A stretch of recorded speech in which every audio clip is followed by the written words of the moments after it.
സാറേ, ആണ്ടെ നിങ്ങളെ കൂട്ടുകാർ രാഴ്ച രാവിലെ തന്നെ എൻജോയ് ചെയ്യാൻ വിളിക്കുന്നു. നിങ്ങൾക്ക് പിന്നെ ഇവിടുത്തെ കാര്യമൊന്നും അറിയണ്ടല്ലേ, ഇങ്ങനെ എൻജോയ് ചെയ്ത് നടന്നാൽ മതിയല്ലേ.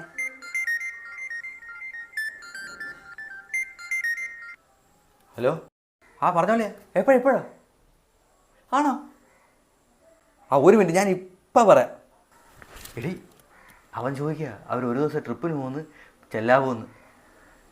എടി, ഞാൻ മാത്രമല്ല, നീയും ഉണ്ട്. ഹലോ, അല്ലെ ഞങ്ങൾ ഓക്കെയാണ്, റെഡി ആവട്ടെ. ഓക്കെ.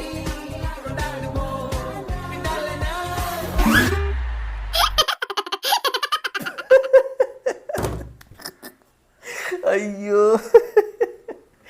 എടി ട്രിപ്പൊന്നുമില്ല, രാശിൻ്റെ വീട്ടിൽ ചക്ക വെട്ടിയിട്ടേക്കുന്നത്, അത് പോയി എടുക്കാനാണ് വിളിച്ചത്.